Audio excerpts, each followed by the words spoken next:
वसुदेवसुतं देवं कंसचानूरमर्दनं देवकी परमानंदं कृष्णं वंदे जगद्गुरु श्री गोपाल कृष्ण महाराज की जय. माय बापू, तुम्ही ज्या संसारात राहता, प्रपंचात राहता, ह्या दुनियेत राहता. दुनिया म्हणजे प्रपंच, दुनिया म्हणजे संसार, दुनिया म्हणजे जग. ह्या जगात राहता. तर हे जग कसं आहे हे तुम्हाला समजून घ्यायला वेळ नाही. तुम्हाला तुमचा जो संसार आहे, प्रपंच आहे, तो करण्यामागं तुम्ही लागलेले आहेत आणि त्याच्यातून तुम्ही सुख भोगण्याचा प्रयत्न करता. त्याच्यातून सुख म्हणजे सापडण्याचा प्रयत्न करतात तुम्ही त्या संसारातून. पण खरं सांगू का तुम्हाला, संसार एक ही कोरडी विहीर आहे आणि ज्या विहिरीत पाणीच नाही आणि त्या विहिरीतून तुम्ही पाणी काढण्याचा प्रयत्न करता आहात मायबाबू.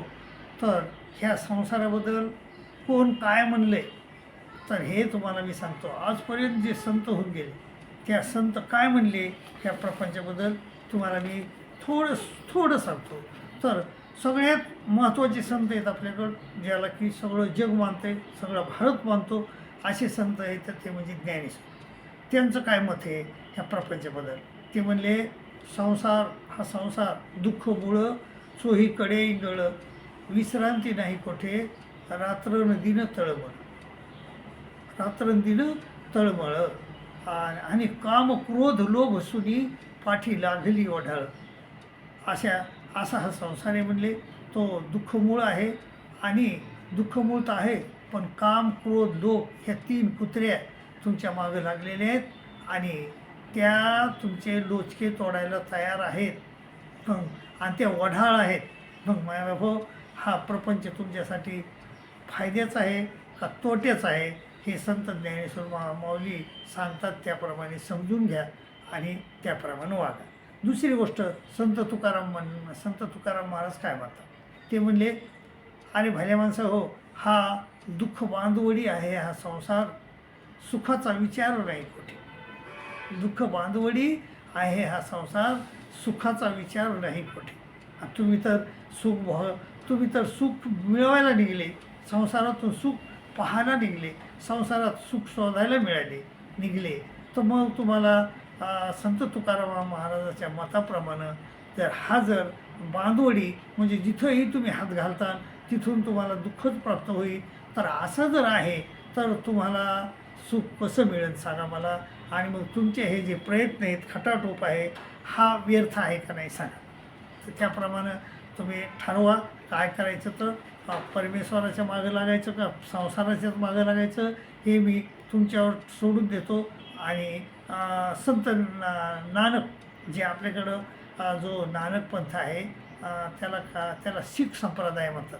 तर त्या संप्रदायाचे महत्त्वाचे गुरु होते नानक काय म्हणले ह्या संसाराबद्दल?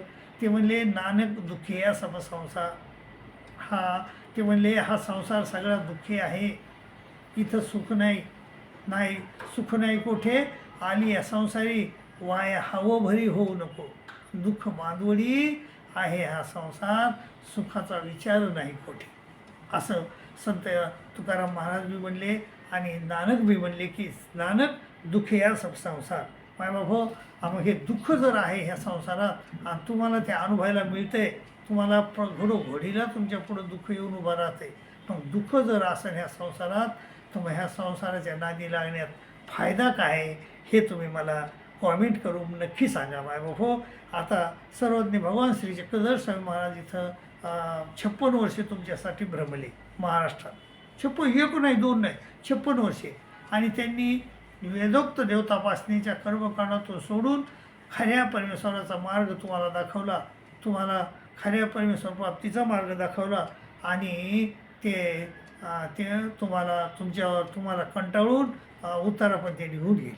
आणि ते म्हणले की हा दुःख अनित्य आहे. म्हणजे अनित्य आहे, अनित्य तर आहेच आहे आणि पुन्हा दुःखमूळ आहे आणि पापरूप आहे.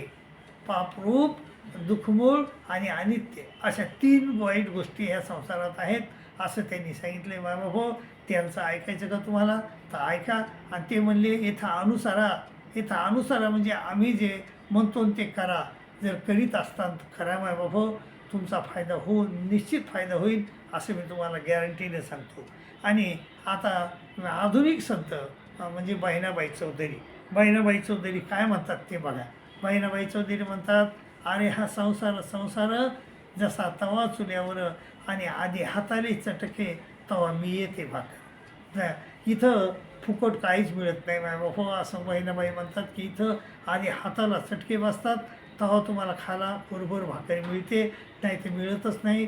आणि हा संसार खोटा कधी बनू नये. पुन्हा त्या म्हणतात की हा संसार खोटा नाही आहे खरा संसार खोटा कधी बनू नये. रावळाचे कळस आणि लोटा कधी बनू नये. आणि जे मंदिराचं कळस आहे त्याला लोट्यासारखं दिसते ते, पण त्याला लोटा बनू नये. आणि हा संसार कसा आहे, हा संसार जरी दुःखरूप असन, पापरूप असन, सगळ्या लोकांनी सांगितले की हे पापरूप आहे, दुःखरूप आहे, अनित्य आहे. परंतु इथं हा संसार जो आहे तो बिब्याच्या झाडासारखा आहे. आणि संसार ते म्हणतात की नको म्हणू रे भिलावा, त्याने गोड भीम फुलं आणि मध्ये गोड आंब्याचा ठेवा. आणि परमेश्वर प्राप्ती तुम्हाला याच परप्रपंचाशी होऊ शकत नाही. म्हणून मायबापो बहिणाबाईचं खरं आहे ते तरी ऐका अशी मी तुम्हाला नम्र विनंती करतो. आता गीता काय सांगते हे सांगतो तुम्हाला. गीता म्हणते की ह्या संसार जो आहे तो उलटा आहे सगळा. मूळ वरी आहे आणि शेडाखाली. मूळ मद शाख मस्वस्तम प्राहुर्यम छंदांशी यशपर्णानी यस्तव वेद सुवेद. आणि याला जो जाणतो ना तो 4 वेदाचा ज्ञानी आहे असं समजावा. तुम्हाला 4 वेदच पाहिले नाही तर तुम्हाला प्रपंच काय कळेल? प्रपंच कळायला एवढा अवघड आहे. ज्याला कळाला तो वेदविद म्हणतात त्याला, वेदविद. आणि याच्या आदर्श ऊर्ध्वम प्रस्तुत असे शाखा गुण प्रवर्धा विषय प्रवान आदर्श मूल आणि अनुसंतता आणि कर्मानुबंधेन मनुष्य लोके न रूपमशे तत्वोपलब्ध. त्याचं रूप कुठं उलटं रूप तुम्हाला कुठं दिसणार नाही. आणि नामतो न चांदी न संप्रतिष्ठा. आणि तो कवा सुरू झाला कवा संपणारे हे बी कळणार नाही. आणि ह्या अस्वस्थ मेनम सुविरूढ मुलं अशा दृढ झालेल्या संसाराला तर मत्संग अनासक्त रूपे शस्त्रानं मत्संग शस्त्रेनं दृढेनं चित्वा त्याला तोडून टाकायचे त्याच्यामुळे. आणि मग काय करायचं? मग ते पद शोधून काढायचं. तत पदम तत् परिमायम यस्मिन गतानं निवर्तन ती भूये. आणि ज्या असं एक पद सोडून काढायचं परमेश्वराचं शोधून की जिथून आपल्याला पुन्हा गेल्यानंतर पुन्हा ह्या नश्वर संसारात येण्याची गरज नाही. तर मायबाबा ह्या संसार दुःखमुळंच आहे, पापरूप आहे, अनित्य आहे असं गीतेने मी सांगितले, सगळ्या लोकांनी सांगितलं. म्हणून हा संसाराच्या नादी लय मोठं लागू नका. आणि आपला तो परमेश्वराचं स्थान प्राप्त कसं होईल याचा विचार करा आणि ते स्थान प्राप्त करून घ्या. आणि पुन्हा ह्या नश्वर संसारात येऊ नका अशी तुम्हाला नम्र विनंती करतो. तुमची रजा घेतो. दंडवत प्रणाम.